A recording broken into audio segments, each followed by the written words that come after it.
여러분 안녕하십니까? 라디오 전망대 송유라입니다. 오랜 시간이 흘러도 쉽게 잊히지 않는 장면들이 있습니다. 11년 전 오늘이 바로 그런 날입니다. 우리 모든 국민에게 아픔과 고통으로 남아있는 세월호 참사. 수학여행을 하던 학생들을 포함해서 생업 때문에 그 배를 탔던 사람 304명이 희생됐습니다. 목포 해양안전심판원은 세월호 선사가 여객 정원을 늘리기 위해서 무리하게 증개축을 했고 거기에 기관 고장까지 겹친 복합적 원인으로 사고가 났다고 했습니다. 이런 참사가 다시는 발생하지 않게 하겠다던 정치권은 때가 되면 모습을 드러낼 뿐이었고 그 이후로 이태원 참사, 제주항공 참사가 우리 국민들에게 생중계됐습니다. 소설가 김훈은 재난 참사의 모든 진실은 피해자 쪽에 저장돼 있다 라고 했습니다. 그날의 고통과 상처, 그리고 훗날 정치적으로 사건이 이용되는 것을 묵도하는 아픔까지 희생자와 유가족들이 견뎌내고 있는데요. 온몸으로 진실을 품고 있는 희생자들과 유가족들, 그리고 살아남은 자들의 이야기를 경청해야 하는 이유가 여기에 있습니다. 11년 전 참사를 목격한 목격자로서 오늘 우리가 해야 할 일은 기억하고 관심을 가지는 일입니다. 일상이 참사가 되는 그 찰나의 순간이 누구나에게 있을 수 있기 때문에 온 힘을 다해서 막아내야 합니다. 그날을 기억하기 위한 공간들이 있습니다. 잠시 후 이슈책에서 여수에서 진행되고 있는 세월호 추모 사진전 현장으로 가보겠습니다. 그리고 뉴스 브리핑, 라전 법정 준비되어 있습니다. 잠시 후에 뵙죠.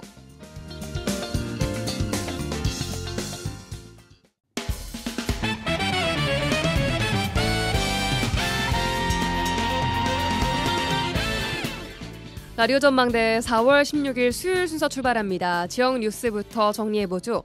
뉴스브리핑 GBS 뉴스의 차범준 편집국장 연결합니다. 안녕하세요. 네, 안녕하세요. 네, 오늘 첫 소식은 지난 2월 9일 여수시 삼산면 하백도 인근 해상에서 침몰한 서경호의 실종자 발견 소식부터 듣겠습니다. 전남도가 오늘 오전 실종자 1명의 시신을 발견했다고 밝혔죠.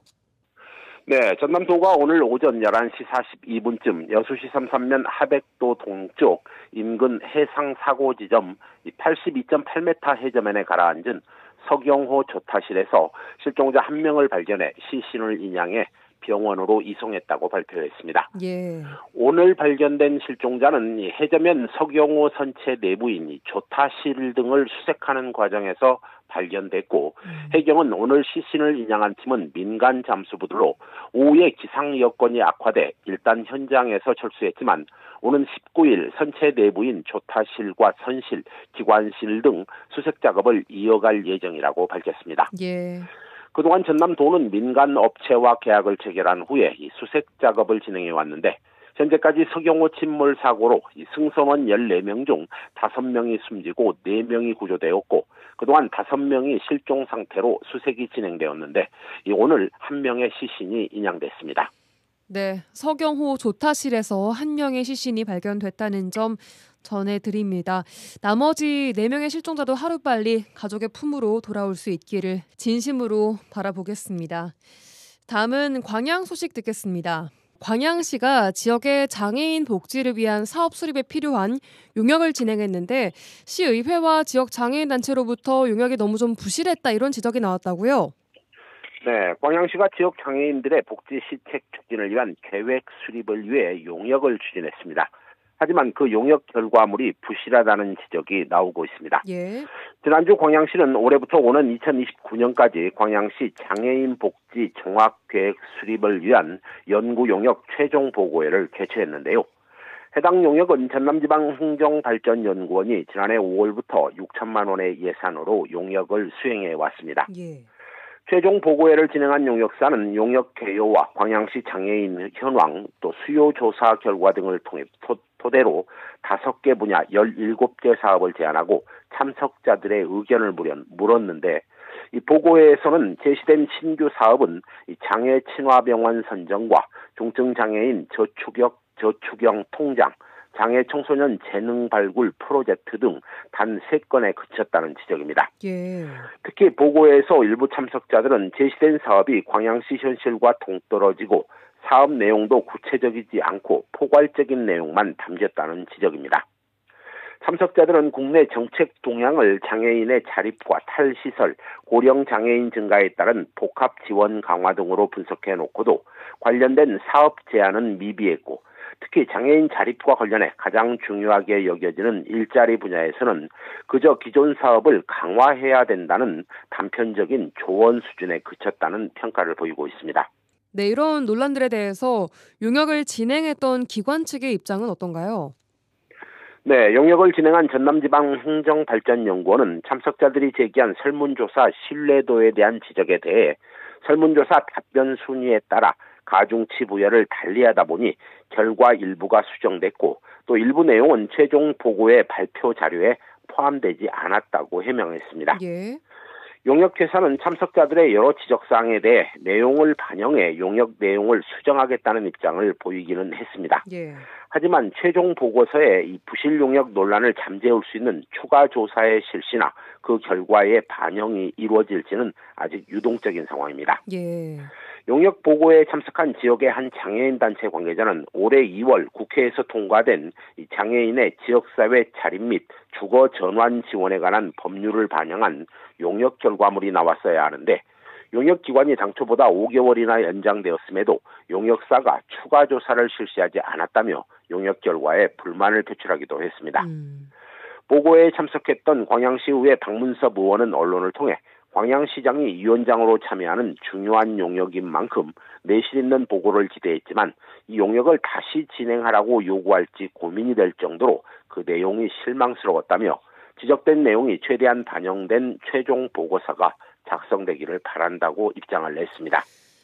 6천만 원이라는 적지 않은 예산이 들어간 용역입니다. 논란이 제기된 만큼 광양시가 사업이 본격적으로 좀 시작되기 전에 문제가 지적된 내용들에 대한 철저한 검수를 해야 될 것으로 보입니다. 자, 오늘 끝소식은 순천 아파트 관련 소식입니다. 특정 아파트가 장기 일반 민간 임대주택 사업의 임차인 모집 과정에서 불법 분양 전환을 계획하고 있다 이런 의혹이 나오고 있어요. 네, 순천시 왕지동에 소재한 한 민간 임대 아파트가 10년 의무 임대 아파트로 사업을 공고하고 실제로 임차인을 모집하는 과정에서는 1년 이후에 조기 분양이 가능하다는 식으로 홍보 활동을 전개 지역에 논란이 제기되고 있습니다. 예. 이 보도에 따르면 해당 아파트는 분양단지와 임대주택단지의 건립을 승인받는 과정에서 214세대에 달하는 장기 일반 임대주택 임차인을 모집하는 공고를 통해 임대 의무 기간을 10년이라고 게재했지만 실제 임차인을 모집하는 과정에서는 공고 내용과는 다르게 1년 이후에 분양 전환이 가능하다는 내용으로 임차인을 모집하고 있다는 의혹이 제기됐습니다. 예. 이 지역 일부에서는 해당 아파트 시행사와 대행사 측이 임차인들을 현혹시키는 방식에 대해 지속적인 민원이 제기되었고 여전히 같은 방식으로 임차인을 모집했다는 의혹을 제기하고 있습니다. 지역 부동산 업계에서는 해당 아파트가 관련법에서 정한 세대당 3천만 원의 과태료를 감수하면서 이 불법 조기 분양을 추진하고 있다는 의혹을 제기하고 있는데요. 예. 이 분양 임대 아파트를 계약한 세대들은 계약 내용에 입주 1년이 지나면 분양이 가능하다는 식의 내용의 계약서를 실제 작성한 것으로 알려지고 있습니다. 예, 그러니까 아파트 사업 공고 과정에서 민간 임대 아파트로 사업 승인을 받고 정작 임차인을 모집하는 과정에서는 분양 전환을 전제로 계약을 했다라는 것인데 순천시의 행정 조치가 좀 필요해 보입니다. 어떻습니까? 네, 지역 일부에서 불법 조기 분양 홍보 논란이 제기되자 순천시는 지난 2023년과 지난해 해당 아파트 시행사를 대상으로 임대 의무 기간인 10년을 지키지 않고 불법으로 양도를 할 경우에 법에 따라 과태료 부과 대상에 해당된다는 내용의 행정지도 안내문을 발송했다고 합니다. 예. 하지만 이 같은 순천시의 과태료 부과 행정지도 예고에도 불구하고 결국 아파트 시행사와 임차인들이 이 과태료 부과를 감수하면서까지 1년 조기 분양 계약을 진행하겠다는 것인데 순천시는 언론을 통해 해당 아파트가 분양 전환을 강행할 경우 법적 검토 후에 조치를 취하겠다 이런 입장을 보이고 있습니다. 예. 이 법 관련 규정이 분명히 있는데도 과태료를 납부하면서까지 조기 분양이 추진되고 있다면 이미 관련법의 기능이 상실되었다는 것인데 이 아파트 분양이 불법까지 동원해 여전히 재산 증식의 도구가 되고 있는 상황입니다. 네, 여기까지 듣겠습니다. 뉴스브리핑 GBS 뉴스의 차범준 편집국장과 함께했습니다. 고맙습니다. 네, 고맙습니다.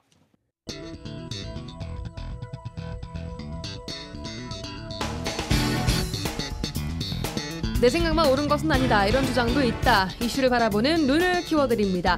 라디오 전망대 라전법정 시간입니다. 오늘도 두 분과 함께합니다. 송하진, 이결아 변호사 두 분 어서 오십시오. 네, 안녕하세요. 안녕하세요. 자, 두 분 한 주간 잘 보내셨습니까? 네, 지난 한 주도 잘 보냈고요. 네. 제가 원래 야구를 굉장히 좋아하는데요. 야구 시즌이어서. 본의 아니게 저희 지역에 연고가 있는 기아 타이거즈가 굉장히 시즌 초반에 그 부진을 면치 못하고 있습니다. 따라서 제가 좀 더 열심히 하라고 응원을 직관을 한번 다녀왔는데 다행히 이겨서. 네. 승리 요정이신가요? 그렇습니다. 기분 좋은 주말을 보냈습니다. 오늘 옷은 파랗게 입고 오셨는데.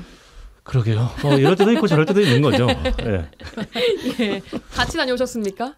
저는 이제 좀 다른 일정이 있어가지고 예. 이제 주말에 늘 가족이 함께해야 된다라는. 네. 그런 편견을 버려야죠.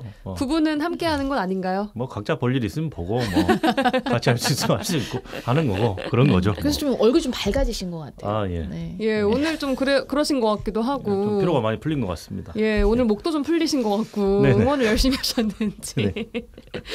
자, 알겠습니다. 자, 오늘 화제 판결 바로 만나보도록 하죠. 저희가 웃으면서 근황 인사를 했습니다만 오늘은 세월호 참사 11주기 되는 날입니다. 세월호 참사의 원인이 작년 말에 해양심판원이라는 곳에서 나왔습니다. 그 내용 좀 살펴볼까 합니다. 예, 작년 11월 26일 참사가 있은 지 10년 하고도 7개월 만에 이제 국가기관에서는 첫 공식 판단이 나온 것인데요. 이제 목포지방해양안전심판원이라는 기관에서 이제 이 세월호 참사 사고의 원인은 외력설 이제 이런 주장도 있었는데 이제 조타장치 고장과 복원력 부족으로 인한 선체 자체 문제다라고 이제 사고 원인을 이제 지적을 했습니다. 예. 그래서 이 이야기를 이제 저번 시간에도 저희가 세월호 참사 관련해서 막말을 했던 어떤 이제 새누리당 그 전 의원에 대한 어떤 판결을 얘기했는데 또 오늘은 날이 날이만큼 이 이제 심판과 관련해서 좀 말씀을 드려야 될 것 같아서 가져와 봤어요. 예. 자, 우선 해양안전심판원 어떤 곳인가요? 일단 해양안전심판원은 행정기관입니다. 그래서 해양사고의 조사 및 심판에 관한 법률에 의해서 설치된 기관인데요. 해양사고의 조사 및 심판과 관련된 것을 이제 담당하는 기관이고 해양수산부 소속 기관이에요. 그리고 해양사고가 발생한 경우에 재결로서 해양사고의 원인을 규명하고 첫 번째로는 해양사고 원인 규명, 그리고 두 번째로는 해기사와 도선사를 징계하는 것. 그 두 가지를 목적으로 삼고 있는 기관입니다. 특별심판부에서 이 판결을 내렸더라고요. 네. 그러니까 해양안전심판원은 이렇게 이해하시면 좋을 것 같아요. 이제 해양에서 일어나는 여러 가지 사고의 원인을 이제 판단을 하고 그 다음에 그 해양 사고의 관련자들에 대한 어떤 행정 처분. 어떤 면허를 취소한다든지 아니면은 그 선박을 운영하는 회사에 대한 어떤 시정명령을 내린다든지 그러니까 이런 것들을 하는 기관이라고 이해하시면 됩니다. 예. 자, 그동안 세월호 참사의 원인을 두고 외력설 등 다양한 사고 원인에 대한 이야기가 나왔었습니다. 자, 다시 한번 해양안전심판원이 내린 결론 정리를 해주시죠. 일단 해양심판원에서 참사의 원인과 관련해서 이제 규명할 그 책임이 있다고 했잖아요. 그래서 세월호 참사 원인은 배 복원력 부족과 조타장치의 고장, 그 화물의 쏠림 이런 것들이 주요 원인이고 그동안 외력설 이런 이야기가 굉장히 많이 나왔어요. 외부에 어떤 힘이 작용한 거 아니냐, 잠수함과 충돌한 거 아니냐 이런 이야기가 있었는데 외력설은 타당한 증거가 없어서 검토 대상이 되지 않았다라고 판단을 해서 최종적으로 결론을 내린 거죠. 그래서 조타기의 펌프 고장으로 인해서 조타기가 비정상적으로 작동됐고 선체 인양 후에 여러 조사를 해봤지만 선해를 발생시킨 외력의 결과로 단정할 흔적도 외력의 실체에 대한 타당한 증거도 확인하지 못했기 때문에 사고 원인으로는 검토하지 않았다. 그러니까 외력선은 명확한 원인이 아니다라고 단정적으로 못을 박은 셈이죠. 그러니까 이 배 자체 배 내부에서 뭐 내인설에 좀 더 이제 무게가 실리는 그런 내인설에 무게가 실렸다기보다는 내인설이라고 못을 박은 거예요. 아예 그렇게 보시면 될 것 같습니다.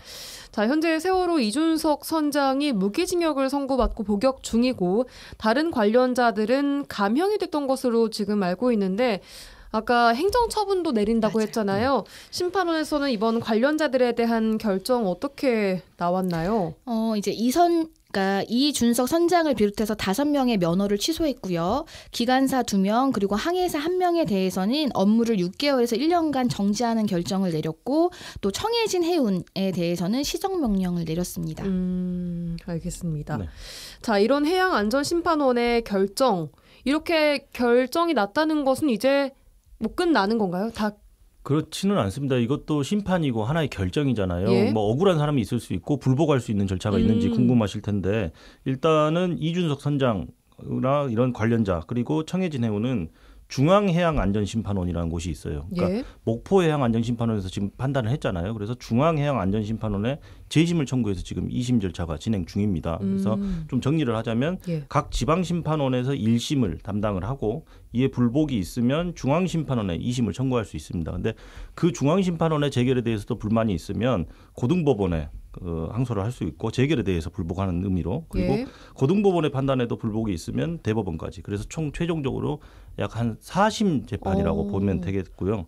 실질적으로는 그런데 이제 그 중앙심판원의 재결에 대해서 법원에 불복할 수가 있다고 했잖아요. 근데 그 해양 사고의 원인 규명 재결 부분은 그러니까 원인을 규명한 부분에 관련해서는 재결 취소 소송의 대상이 될 수 없다라는 게 대법원 판례고 징계 관련된 부분만 불복을 할 수 있다. 법원에다가 이렇게 좀 이해를 하시면 되겠습니다. 그래서 실제로 지금 이 사건과 관련해서도 이제 청해진 해운 등에서는 방금 말씀하신 대로 이제 중앙해양안전심판에다가 제2심을 청구했다고 했잖아요. 근데 만약에 이제 중앙에서도 같은 결정을 내린다고 했을 때 뭐 사고 원인을 뭐 다시 판단해 달라라는 걸 법원에 요구할 수는 없다는 거고요. 그리고 이제 만약에 징계가 여전히 그대로 유지가 됐을 때 아마 이제 제2심을 청구한 사유도 징계가 좀 과하다라는 취지로 했다라고 지금 보도가 나오는 것으로 봐서는 그 부분에 대해서만 이제 뭐 다툴 것 같습니다. 아까 말씀하신 내용 중에 사고의 원인에 대해서는 불복을 할 수 없다라고 말씀 주셨는데 네. 그러면 이렇게 정리해야 돼요. 그러니까 지방해양안전심판원에서 예. 1심 결정을 했잖아요. 중앙 그 심판원에서는 이제 심판을 할 수가 있어요. 거기까지는. 그러니까 거기까지는 원인 규명에 관해서도 불복을 할 수 있는데 불복의 범위까지는 제가 지금까지 확인된 건 잘 모르겠고 예. 다만 이제 법원에 불복을 하는 게 있잖아요. 고등법원, 대법원에 갈 때 그때는 원인 규명에 관련해서는 절대 불복을 할 수가 없고 어떤 징계 절차, 징계 사유라든지 징계의 수위라든지 이런 것에 대해서만 불복할 수 있다고 이해하시면 되겠습니다. 예, 알겠습니다. 자, 이게 뭐 원인 규명이라는 것이 10년 다 돼서 네. 이렇게 맞아요. 늦게 나왔습니다. 네. 워낙 이제 큰 사건이고 사실 이제 세월호 이 사건과 관련해서 2018년에도 한번 조사가 이제 그러니까 선체조사위원회가 구성이 돼서 결과 발표가 있었고 또 그 이후에도 이제 가습기 살균과 관련해서 또 사회적 참사 또 특별조사위원회가 있어서 또 결과가 있었어요. 근데 그때 뭔가 딱 결론을 내리지 않고 외력설도 전혀 배제할 수가 없다. 이제 이런 식의 보고가 자꾸 나오다 보니까 이번에는 이제 이 심판원에서는 외력설 부분을 인정할 만한 근거를 아예 찾지를 이제 못해서 그 부분은 아예 이제 포함하지 않았다라고 어쨌든 그 부분에 대해서는 정리를 한 것이죠. 예, 알겠습니다. 자, 원인이 뭐 이게 확정이라고 하기는 아직 좀 이를 수 있겠습니다만 그래도 여러 가능성 중에 일단 원인으로 볼 수 있는 것의 가능성을 조금 줄인 어떻게 보면 그런 판결인 것 같습니다.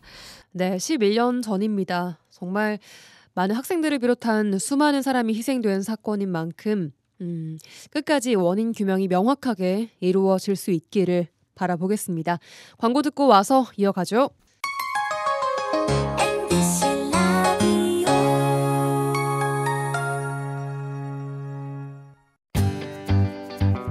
지영민과 함께하는 친절한 시사.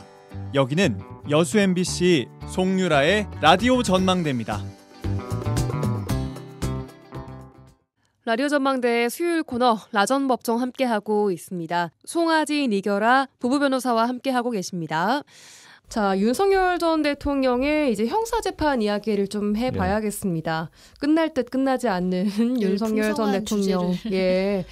자, 오늘은 형사재판입니다. 어제가 아닌 월요일에 시작이 됐는데 윤 전 대통령은 혐의를 전면 부인했습니다. 또 주요 증인들은 정치인을 끌어내라라는 지시를 받았다라고 증언하기도 했고요.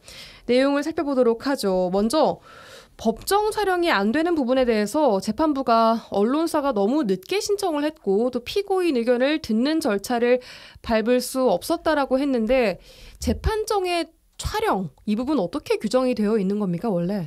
이제 대법원 규칙에 이제 그 규정을 찾아볼 수 있는데요. 법정 방청 및 촬영 등에 관한 규칙이 있습니다. 거기에 보면 이제 재판장은 피고인의 동의가 있는 때에는 법정 내부 촬영 신청을 허가할 수 있다. 근데 다만 피고인의 동의가 없는 경우에도 공공의 이익을 위해서 상당하다고 인정이 되는 경우에는 동의 없이도 허가할 수 있다고 되어 있는데 재판부가 굳이 언론사에서 두 군데에서 신청이 들어왔는데 그 신청이 뭐 금요일 늦게 들어왔고, 그러니까 지난 금요일 늦게 들어왔고 그에 대해서 뭐 피고인의 동의 여부를 확인할 수 있는 시간이 부족하여 허가하지 않았다라고 밝혔다고 합니다. 근데 사실은 이게 이제는 허가를 무조건 해야 된다, 뭐 이런 그러니까 동의가 없으면 허가를 할 수 없다 이런 규정은 아니기 때문에 재판부가 뭐 이제 피고인의 동의 여부를 확인하지 않았더라도 뭐 이 사건에 대한 국민적인 관심사, 뭐 아니면 국민들의 알 권리, 뭐 이런 거를 이유로라도 허가할 수도 있었는데 이제 허가하지 않은 거에 대해서 이제 좀 많은 또 이야기들이 이제 나오는 것 같아요. 그렇습니다. 일단 이명박, 박근혜 전 대통령 전직 대통령들은 법정 촬영을 했었기 때문에 윤 전 대통령의 법정 촬영이 좀 불허된 이 부분이 특혜다라는 비판이 나오고 있는 거거든요. 네, 특혜라고 이야기가 나오는 게 전에 있었던 사례들하고 비교를 했을 때 이번이 처음이니까 자꾸 그런 이야기가 나오는 거예요. 말씀해 주신 것처럼 이전에 좀 부끄러운 역사이긴 합니다만 전직 대통령들이 형사재판 굉장히 많이 받았죠. 그래서 살펴보면 1996년에 전두환 노태우 대통령 때는 국민적 관심과 역사적 중요성을 감안해서 1분 30초간 촬영을 허용했었고요. 그리고 2017년 5월에 박근혜 전 대통령의 국정농단 사건 첫 정식 재판도 개정 전에 취재진의 법정 촬영이 허용됐었습니다. 그리고 2018년 5월에 이명박 전 대통령의 뇌물수수 횡령사건의 첫 재판도 그때는 이명박 대통령이 명시적으로 뜻을 밝혔어요. 국가적 위신이 떨어질 수 있으니까 촬영에 반대한다 라는 의사를 명시적으로 표현을 했는데 그때도 재판부는 국민적 관심과 사안의 중요성 그리고 공공의 이익 대통령의 전례들을 그 전에 전례들을 고려했을 때 이건 허가해야 된다라고 해서 허가를 했거든요. 근데 이번에는 그냥 좀 너무 늦게 신청이 들어왔고 그러니까 윤석열 전 대통령의 의견을 들을 수 없었기 때문에 따라서 불허한다 이렇게 결정을 내리니까 자꾸 특혜가 아니냐 이런 이야기 나오는 거죠. 이게 뭐 가려주기 특혜냐라고 하는데 어떻게 보세요, 이런 부분? 일단은 이제 입장하는 부분도 이제 언론 보도를 보면은 이제 기본적으로 피고인들이 입장하는 그런 통로가 아니라 다른 통로로 이제 그 법정안으로 들어왔다고 해요. 그러니까 이제 그런 거에서부터 이제 그냥 뭐 이제 윤석열 전 대통령을 지지하든 안 지지하든, 그러니까 지지하지 않든 간에 뭐 이러한 모습들이 이제 좀 일반적이지 않고 또 과거와 또 다르다 보니까 이것이 이제 어떻게 이제 뭐 그런 어떤 성향을 떠나서 좀 어떻게 비춰지는지에 대해서 좀 말들이 나오는 것 같아요. 자꾸 좀 물음표가 붙는 것은 그렇습니다. 사실인 것 같습니다. 자, 피고인의 의견을 물어보고 다시 판단하겠다라는 게 재판부의 입장인데 그럼 피고인이 동의를 또 하지 않는 경우에는 또 이런 촬영이 불허가 될 수 있는 부분입니까? 그러니까 아까도 말씀드렸지만 피고인이 동의하지 않으면 불허할 수도 있지만 피고인의 동의가 없다고 해서 허가를 못하는 것도 아니에요. 아까도 계속 같은 이야기 반복인데 공공의 이익을 위해서 상당하다고 인정되는 경우에는 허가할 수가 있거든요. 그래서 뭐 피고인의 의견과 상관없이 재판부가 뭐 선제적으로 판단을 할 수도 있지 않았느냐. 특히나 이 사안이 굉장히 국민적 관심사가 집중돼 있고 사회적으로도 좀 혼란이 야기되고 있는 사안이니까 여러 가지로 봤을 때는 공공의 이익에 따라서 결정할 수 있는 영역이었는데 재판부가 어떤 핑계를 대서 좀 허가를 안 해주고 뭔가 보호하려고 하는 취지 아니냐 이런 비판이 자꾸 제기되고 있는 거죠. 알겠습니다. 자, 이제 뭐 촬영 부분은 그렇고 이제 형사 재판 내용을 좀 보겠습니다. 저희가 직접 보고 들을 수는 없지만 일단 보도에 따르면 윤석열 전 대통령은 경고성 메시지의 계엄이었다. 이게 평화적 대국민 메시지였다라는 게 주장이었습니다. 어떻게 좀 들으셨습니까? 사실 이제 크게 놀랍지는 않았어요. 왜냐하면 뭐 많은 분들이 예상하셨을 것 같아요. 헌법재판소가 4월 4일에 파면을 선고했을 때 이제 윤석열 전 대통령이 처음 밝힌 입장이 어떤 뭐 헌법재판소의 결정을 뭐 존중한다든지 아니면은 많은 국민들에게 뭐 사과를 한다든지 이러한 메시지가 아니라 뭐 나를 지지해준 어떤 국민들에게 내가 실망을 하고 뭐 미안하다 이런 거였기 때문에 이제 형사 재판에서도 인정하지 않을 것이 많은 분들이 예상을 하셨을 거라고 보고 그리고 사실 그 파면 선고가 나기 전부터 아마 결과가 이제 본인이 원하지 않은 결과일 때는 승복하지 않을 것이다라는 게 또 예상이 되는 상황이었기 때문에 좀 표현이 그렇지만 역시나 이제 좀 그랬습니다. 일단 뭐 승복 메시지를 헌재 판결 이후에 바로 안 낸 것도 이렇게 하려고 뭐 그랬다라는 얘기들도 나오고 있더라고요. 그럴 수밖에 없겠죠. 어쨌든 같은 쟁점으로 거의 실질적으로 동일한 쟁점으로 형사재판까지 받아야 되는 입장에서 헌재 결과를 겸허히 받아들이고 승복을 하고 국민 여러분들께 잘못했다라고 하는 순간 형사재판에서 그런 부분들이 좀 상당히 불리하게 작용할 수 있기 때문에 전략적으로 이런 스탠스를 취하고 있다라는 분석도 있는 것 같아요. 그럼 헌재 판결을 지금 무시하고 있는 거 아닌가요? 사실은 그렇죠. 그러니까 이런 이야기를 하잖아요. 그래서 그 헌재의 판결이 언제나 진리인 것만큼은 아니다. 뭐 이런 식의 입장을 지금 나타내고 있어요. 그래서 헌재 판결은 헌재 판결이고 형사재판의 판결은 다를 수 있다. 뭐 이런 취지의 주장을 계속 펼치고 있는 상황입니다. 자, 검찰은 윤 전 대통령의 비상계엄은 헌법과 법률의 기능을 소멸을 목적으로 한 내란 우두머리 혐의가 성립된다라고 주장을 했습니다. 검찰 주장도 자세히 좀 볼까요? 네, 우선 뭐 이미 보도가 많이 됐어요. 공소장 내용이 뭐 100장이 넘는다고 하니까. 근데 이제 첫 1차 공판 준비 기일이 아니라 공판 기일이었잖아요. 그래서 검찰도 이제 입장을 설명을 했는데 뭐 12명의 검사들이 나와서 1시간 넘게 설명을 했다고 해요. 근데 주요 사유들을 살펴보면 피고인은 국회 그리고 중앙선거관리위원회 등 헌법기관을 강압해서 권리 행사를 불가능하게 하고 영장주의나 의회정당제도 등 헌법과 법률의 기능 소멸을 목적으로 비상계엄을 대한민국 전역에 선포를 했다. 그리고 부정선거와 여론조작 관련 증거 확보를 위해서 했다고 치더라도 선관위의 전산자료를 영장 없이 압수했다. 그리고 비상계엄 해제안을 의결을 저지하고 별도의 비상입법기구를 창설하고자 하는 등 헌법이 보장하고 있는 정당제도, 헌법기관의 권능 행사를 불가능하게 했고 이는 국헌문란을 목적으로 폭동을 일으키려 한 것에 해당한다라고 명확하게 그 주요 내용들을 정리해서 이제 밝힌 거죠, 입장을. 또 관련 증인들도 출석을 해서 증언을 했습니다. 2명이 이제 증언한 것으로 확인되는데 조성현 육군 수도방위사령부 제1경비단장하고 김형기 특수전 사령부 1특전 대대장이 이제 증인신문이 진행됐는데요. 이제 조성현 단장 같은 경우에는 헌법재판소에서 탄핵 심판 당시에도 이제 증인으로 출석해서 당시 국회의원들을 끌어내라는 지시가 있었다라고 이제 밝힌 바가 있습니다. 그래서 지난 그 월요일 그 형사 재판에서도 이제 같은 취지의 이제 진술을 했습니다.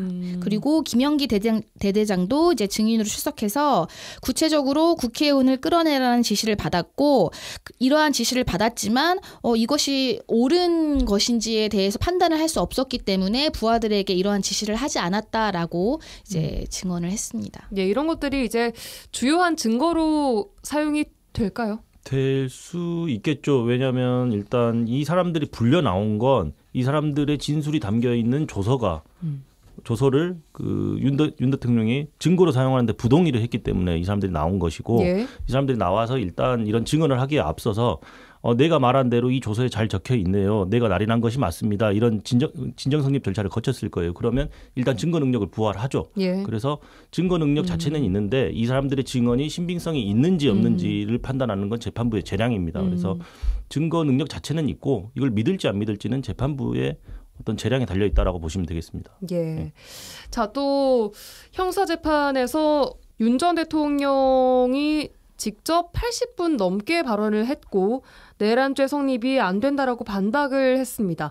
이렇게 오랜 시간 피고인이 직접 발언하는 사례가 흔한가요? 일단은 이제 우리가 일반적으로 형사재판은 이제 검사가 이 사람을 어떠한 범죄 사실로 기소를 했는지 공소 사실을 낭독하게 되어 있어요. 그래서 지금 이제 보면 1시간 넘게 PPT를 이제 활용해가지고 예. 검사가 이제 공소 사실을 낭독한 것으로 확인이 되는데 이에 대해서 이제 피고인 그리고 피고인의 변호인에게 이제 재판장이 이 공소 사실을 인정하느냐 인정하지 않느냐를 이제 묻게 돼 있단 말이에요. 예. 이때 이제 인정 여부를 대해서 말을 하면서 만약에 부인을 한다라고 하면 그걸 인정하지 않는다고 하면 그 부인의 취지를 좀 간단하게 얘기를 합니다. 보통은 이제 서면으로 의견을 밝히고 이제 구두로는 저는 뭐 이러한 이유로 이걸 인정할 수 없습니다라고 하는데 지금 윤석열 전 대통령은 그 검사가 이제 그 PPT 자료를 띄워놓은 기를 다시 요청하면서 일일이 반박을 했다고 합니다. 그러니까 자기도 이제 본인도 한 80분 가량에 거쳐서 일일이 뭐 이 공소 사실이 잘못되어 있다라는 뭐 좀 이렇게 어떻게 보면 좀 모욕적인 표현도 했다고 해요. 자기도 26년간 검사 생활을 했지만 이러한 노직에 의해서 이러한 내란죄가 구성될 수 있는지 참 의문이다라는 표현까지 쓰면서 이제 뭐 아주 적극적으로 자기의 부인의 취지를 그렇게 이제 말했다는 건데요. 일반적이지는 않습니다. 80분 가량은요. 예. 네. 그러니까 일반적이지는 않은데 검찰의 공소장이 100장이 넘는 것도 일반적인 건 아니고 예. 검찰이 공소사실의 요지를 설명하는데 40분, 뭐 70분 이렇게 오래 걸리는 것도 일반적이진 않아요. 따라서 피고인 역시 뭐 국민의 한 사람으로서 재판을 받는 사람이잖아요. 당연히 방어권이 보장돼야 될 것이고 그에 대해서 조목조목 반박하는 논리를 뭐 이렇게 설시하는 것은 어떤 권리니까 그렇게 이제 진행이 된 것인데 실무상 이렇게 흔한 경우는 아니죠. 네. 이날 그 변호인은 뭐 10분도 이야기를 안 했다고 그래요? 그러니까 보통은 이제 아무래도 그 이제 과거에 대통령이 이제 재판을 받았던 거를 자꾸 이제 비교를 하게 되잖아요. 예를 들어서 박근혜 대통령 같은 경우에는 변호인이 주로 변론을 하고 구도 변론을 하고 뭐 변호인의 의견에 과 같습니다라고 하거나 이런 정도로 답변을 했다면 예. 이제 윤석열 전 대통령은 아무래도 본인 성향이 또 많이 반영이 된 것 같고요. 이제 변호인 스스로도 계엄의 정당성이나 이런 것들은 대통령의 고도의 정치적인 판단이기 때문에 당사자가 가장 잘 안다라는 거예요. 그러니까 그래서 뭐 오히려 이제 재판부에서도 좀 적당히 정리를 해달라라는 이런 이제 지위가 있었음에도 불구하고 방어권을 충분히 좀 이렇게 발언의 기회를 달라라고 변호인이 또 얘기를 했다고 할 정도니까요. 아마 그날 변호인들은 크게 말을 하지 않았을 것 같습니다. 예, 뭐 판사의 말도 중간에 끊고 맞아요. 얘기를 했다고 하는데 그럼 사실 개인적으로 제가 생각했을 때는 그냥 불리해지는 거 아닌가 이런 태도 자체가 실무에서 재판에. 어떠냐라고 물어보신다면 사실 상상하기 힘들죠. 그러니까 재판정에서 판사님께 재판장에게 대든다라는 것은 그러니까요. 당연히 뭐 좋을 일은 없겠죠. 근데 본인이 하고 싶은 말을 뭐 제대로 하고 싶은데 못하게 부당하게 저지를 당한다 이러면은 뭔가 그에 대해서 이의를 제기할 수 있겠지만 재판장이 말을 끊는다든지 이렇게 하는 것은 참 상상하기 힘든 일입니다. 예. 한 번도 보신 적이 없으신 거죠? 뭐 이제 사람에 따라서는 뭐 그럴 수는 있겠지만 변호인들 입장에서는 상정하기가 힘든 개념이죠. 알겠습니다. 네. 자, 이 내란 우두머리 혐의가 입증된다면 그다음 처벌은 어떻게 되는 걸까요? 일단은 이 이제 우두머리 혐의 자체는 사형 아니면 무기징역이잖아요. 두 가지 중에 하나밖에 없습니다. 그래서 아예 이제 이게 내란죄가 되지 않는다라는 그런 주장을 계속 반복적으로 하고 있을 뿐만 아니라 이 증거 수집 과정 자체가 위법하다라는 거예요. 우리 몇 번 얘기를 했었는데 위법하게 수집한 증거를 만약에 재판부가 그러니까 그거가 위법하다라고 인정을 해버리면 증거로 아니면은 뭐 그때 당시 이런 지시를 받았던 어떤 군인들의 진술이 있다고 하더라도 이 증거를 수집하는 과정에서 위법성이 있다고 해서 만약에 재판부가 다 배척을 해버리면 이제 유죄를 인정할 수 있는 증거가 없어지잖아요. 그러니까 이런 문제가 사실은 되는 거예요. 그래서 지금 이제 윤석열 전 대통령 측에서는 내란죄가 일단 성립이 안 되고 그리고 지금 여기 뭐 검사가 제출한 증거들이 위법하게 수집된 증거기 때문에 그것도 굉장히 적극적으로 다툴 것을 지금 예고했습니다. 그래서 뭐 이제 재판부가 이제 공판 준비 기일에서 적어도 9월 안에는 결론이 나게끔 재판을 좀 진행하려고 한다라고 가지고 그렇게 이제 입장을 좀 정리하긴 했는데요. 예. 뭐 재판 자체는 아마 뭐 한 2, 3주 간격으로 좀 기일을 잡아서 타이트하게 진행을 하긴 할 것 같은데요. 예. 뭐 아마 이제 그 과정에서 또 많은 이야기들이 나올 것으로 예상이 됩니다. 예. 이 앞으로의 재판 방향이나 일정 등은 어떻게 예상을 하십니까? 앞서 뭐 이결아 변호사가 다양한 이야기를 했는데 쟁점이 너무 많아요. 그러니까 첫 번째로는 윤석열 전 대통령의 행위가 내란죄를 구성하는지, 그러니까 내란죄의 구성 요건에 해당하는지, 그래서 그런 부분들을 하나하나씩 다 뜯어봐야 되거든요. 그러니까 국회의 기능을 마비시키려 한 시도가 있었는지, 뭐 아니면 선관위에 압수수색할 때 영장 없이 한 것이 어떤 내란의 행위인지, 아니면 계엄을 선포하기 위한 절차적 요건이나 실체적 요건을 모두 갖추었는지, 이런 부분들을 하나하나 다 일일이 사실관계에 대한 판단도 해야 되고, 두 번째로는 윤석열 대통령이 혐의를 전면 부인하면서 지금 수많은 증거들을 다 부동의한 상황이에요. 이러면 예. 일단 증거 능력이 부여가 되지 않기 때문에 검찰로서는 이 사람들 다 불러서 신문할 수밖에 없어요. 증인으로. 그래서 그런 절차들. 그러니까 증인이 수십 명이겠죠. 그러니까 수백 명일 수도 있고, 그런 부분들 때문에 증인 신문도 해야 되고 쟁점들에 대해서 정리도 해야 되고, 이런 것들을 살펴봤을 때는 재판이 단기간 내에 끝나기는 굉장히 어려워 보이고, 재판 시간도 오래 걸릴 것이고, 그에 따른 판결문도 굉장히 길게 나올 가능성이 매우 높다고 지금 보입니다. 예. 1심 결과가 언제쯤 나올 걸로 예상을 하세요? 일단은 아까 말씀드린 대로 그때 공판 준비 기일에서 해당 재판부가 적어도 9월 안에, 그러니까 그때가 3월에 그 공판 준비 기일을 할 때니까 6개월 안에는 좀 1심이 선고될 수 있게 재판을 진행하겠다라고는 했는데요. 그래도 또 이거를 계속 끌 수는 없잖아요. 그래서 아마 최대한 그 안에 좀 결론을 내릴 것으로 보이는데, 다만 이제 윤석열 전 대통령 측에서 뭐 공판 준비 기일을 다시 진행해야 된다, 이거 증거 수집이 뭐 위법하다라고 하면서 그런 얘기를 좀 해서 일단 그 재판부 받아들이지는 않았거든요. 그래서 최대한 그래도 올해 안에 결론이 나오게 하지 않을까 싶습니다. 네. 알겠습니다. 자, 오늘은 윤석열 전 대통령의 형사재판에 관한 이야기 두 분과 함께 해봤습니다. 라전법정 송하진, 이결아 부부변호사와 함께했습니다. 고맙습니다. 네, 감사합니다. 감사합니다.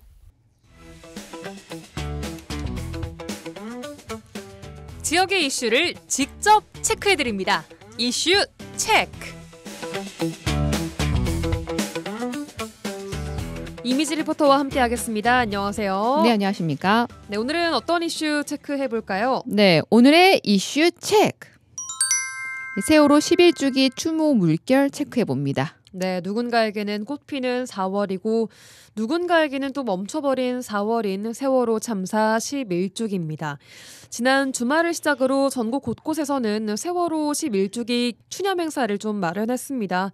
당일인 오늘도 희생자를 추모하는 행사들이 잇따라 열리고 있죠. 네, 조금 전 6시 30분 순천 양양동 국민은행 사거리에서는 세월호 참사 11주기 순천 기억의 문화제가 열렸습니다.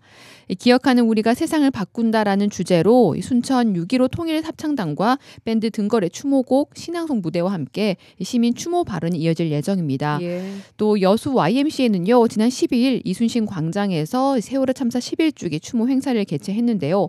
이 추모 묵상집 낭송, 그다음에 세월호 참사 사진전, 시민 참여 부스 등을 통해서 시민과 함께 세월호 희생자를 추모했습니다.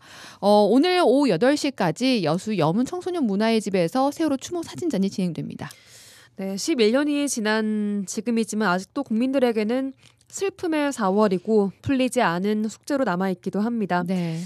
아, 정말 그 11년이라는 시간이 지났지만 아직도 이 침몰하는 세월호의 모습이 그 뉴스 보도 화면이 생생하게 좀 남아있는 것 같아요. 네, 11년 전 오늘 2014년 4월 16일 이 진도 앞바다에 이 476명이 탑승했던 세월호가 침몰하는 모습이 뉴스 화면으로 통해 전파됐습니다. 예. 모든 승객이 구조되길 바라는 온 국민의 바람을 뒤로하고 이 304명의 사망자가 발생했는데요. 이 사망자 대다수가 수학여행을 가던 어린 학생들이었기에 사회적 충격이 컸습니다. 세월호 침몰 사고 이후 안전의 중요성을 되새기자는 의미에서 4월 16일을 국민 안전의 날로 지정하기도 했습니다. 네. 오늘 아까 말씀하신 추모 사진전 다녀오셨죠? 네, 지난 주말 이순신 광장에서 열린 추모 행사에 마련된 사진전이 그대로 여수 여문 청소년 문화의 집으로 옮겨져 진행됐는데요. 이 사진전의 작품들은 세월호 사건과 관련된 중요한 사실들을 스크랩 형식으로 제작해서 이 사진과 글로 쉽게 이해할 수 있도록 제작됐습니다. 또 청소년들이 세월호 참사에 대해 무겁지 않고 쉽게 접근할 수 있을지 고민하고 그 안에서 청소년들이 세월호 참사를 기억하고 또 안전에 대한 고민을 할 수 있는 시간을 가졌습니다. 이 세월호 사진전에 대해서 여수 여문 청소년 문화의 집 강형규 관장 인터뷰 통해 들어보시죠. 4.16 영대에서 옛날 그 세월호 참사 3주기 때 만든 내용이에요.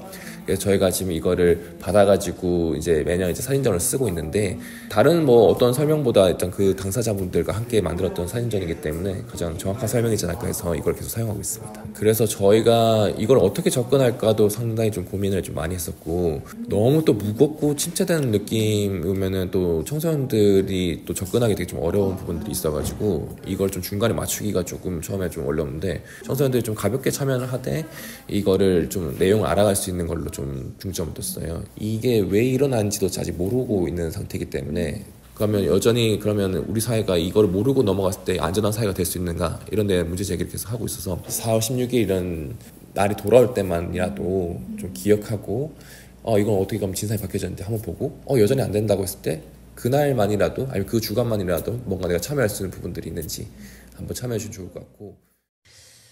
네, 이렇게 우리가 세월호 1주기, 2주기, 11주기를 이어오는 것은 말씀하신 것처럼 이날만이라도 혹은 뭐 그 주간만이라도 우리 모두가 이걸 기억하자라는 의미가 있습니다. 지금 청소년들 중에서는 이 세월호 사건에 대해서 기억이 많지 않은 학생들도 있을 것 같아요. 맞아요. 사건을 기억할 만한 나이대가 당시 중고등학생이었다면 지금은 벌써 20대 후반, 30대 초반입니다. 그쵸, 예. 또 현재 청소년 중에서도요. 세월호 사건을 어렴풋이 기억한 나이대도 18세, 19세입니다. 대부분의 학생들은요. 세월호 사건을 뉴스를 통해서 들었던 경우가 많았고요. 또 태어나기 전에 이런 사건이기도 합니다. 그래서 세월호에 대해 자세히 알지 못했는데 학교에서 이 세월호 사건에 대해 배웠지만 이런 사진전이나 추모 행사를 통해서 얼마나 참혹한 참사였는지 또 우리가 안전에 대해 얼마나 관심을 가져야 하는지 배울 수 있다고 얘기합니다. 학생들 얘기 들어보시죠. 저 6학년 13살입니다. 학교에서 무슨 과정이 일어난지 그리고 또 어떻게 결과가 되고 그 후에 어떻게 되는지 또 알려. 이렇게 보니까 뭔가 좀 더 가슴 아프게 느껴지고 진상규명이 잘 안 밝혀졌고 뭐 그런 게 학교에서 안 배웠었는데 여기 보니까 알았어요. 우리 청소년들이 안전하게 지킬 수 있는 나라가 됐으면 좋겠습니다. 아니 제가 태어난 날에 몇백 명의 사람이 죽었다는 기분 때문에 살짝 그 배가 뒤집혔다는 것까지는 알고 있는데 자세히까지는 몰라요. 사진을 보니까 세월호에서 좀 더 잘 알 수 있어요.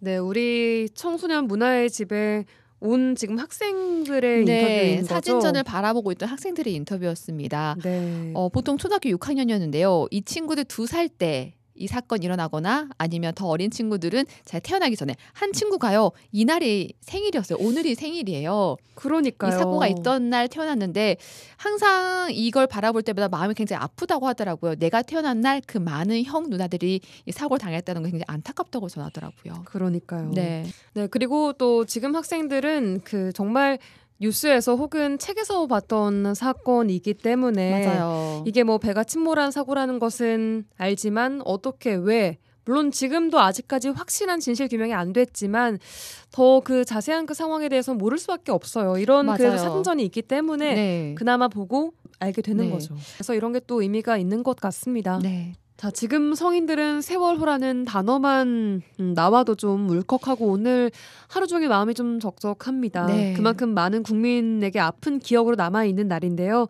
기억에서 잊혀져 가고 있다고 하지만 그래도 세월호를 기억하는 시민들이 아직까지는 많습니다. 네. 40대 이후로는요. 이 세월호라는 단어만 들어도 늘씨 좀 붉어지는데요. 그만큼 그날의 아픔이 가슴 깊이 남아있는 겁니다. 생존했다면 지금쯤 성인 됐을 희생자를 생각하면 부모의 입장에서 마음이 먹먹해한다고 전했습니다. 또 당시 학생이었다가 이제 성인이 된 시민은요. 세월이 지나면서 당시 느끼지 못했던 참혹함을 더 느끼게 되고 또 더욱더 안전한 사회를 위한 노력이 필요하다고 전했습니다. 시민들 얘기 들어보시죠.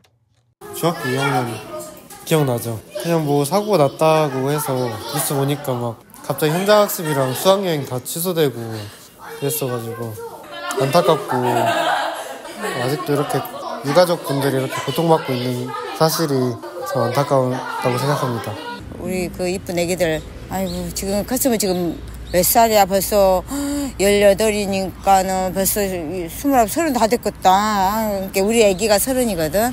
너무 그거하잖아 세상에. 이쁜 애기들이 다 가버려갖고 젊은 애들이 그 애들 보면 완전 내 자식 같지. 그렇게 애를 쓰고 다 키워놨는데 그 정도까지 그런 일이 황당한 일이 생기니까 그래 죽겠어요. 그래서 그래도 사람들이 고맙게 그 세월호 그 애들을 잊지를 않고 해년마다 그 기억해주고 좀 이제 그 애들 생각하면 좀 울컥하는 마음도 좀 있고 그때 생각하면 좀 눈물도 나고 앞으로 그런 일이 없어야지.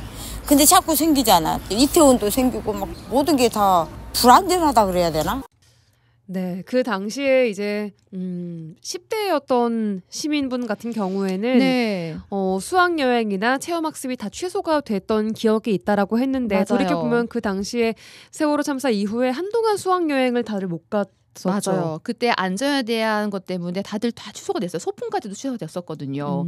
저희 방송에서도 뭐 계속 꾸준히 한 달여 동안은 계속 세월호 관련해서 방송을 하고 또 약간 추모하는 분위기 이어갔던 것 같아요. 네, 예능 프로그램 같은 경우에는 뭐 결방들도 많이 되기도 했었고요. 네, 맞습니다. 예, 그렇습니다. 또 우리 지역에서 추모 행사가 오늘 저녁에 지금 열리고 있는 곳도 있고 네. 앞으로 광양에서는 20일에 또 열립니다. 20일 오후 4시 광양시 서천변 음악보수대 앞에서 추모제를 여는데요. 시민 누구나, 지역민 누구나 참여해서 추모 행사를 함께 할 수 있습니다. 예, 아직 추모제에 참여를 못했는데 뒤늦게나마 함께하고 싶다 하시는 분들은 네. 가시면 될 것 같습니다. 네. 또 온라인 추모제도 합니다. 온라인 추모를 할 수 있는 온라인 기업관이 있는데요. 이곳에서 여러분의 추모 메시지를 전할 수 있습니다. 이 온라인 기업관 들어가면요. 진실, 책임이 이끄는 변화, 기억, 약속이 만드는 내일, 기억의 힘으로 생명이 존중받는 안전한 사회를 만들어가는 문구가 있습니다. 이 세월호 참사가 일어난 이후에도 우리 사회는 많은 안전사고로 인한 참사가 일어나고 있는데요. 모두가 안전한 사회에서 살아갈 수 있도록 그런 노력들이 필요해 보입니다. 그렇습니다. 최근에도 크고 작은 참사들이 많이 일어나고 있고 네. 점점 더 안전에 대한 그런 신뢰감이 무너지고 있는 것 같아서 안타까운데 자 4월 16일 세월호 11주기를 맞이해서 우리 사회가 어떻게 하면 조금 더 안전한 사회로 나아갈 수 있는지 다 같이 고민하고 또 그러기 위해서 그날을 함께 기억하는 하루가 됐으면 좋겠습니다. 자, 이미지 리포터와 함께 오늘은 세월호 11주기를 맞이해서 지역민의 반응들 또 지역에서 열리고 있는 추모 행사들 함께 알아봤습니다. 고맙습니다. 네, 감사합니다.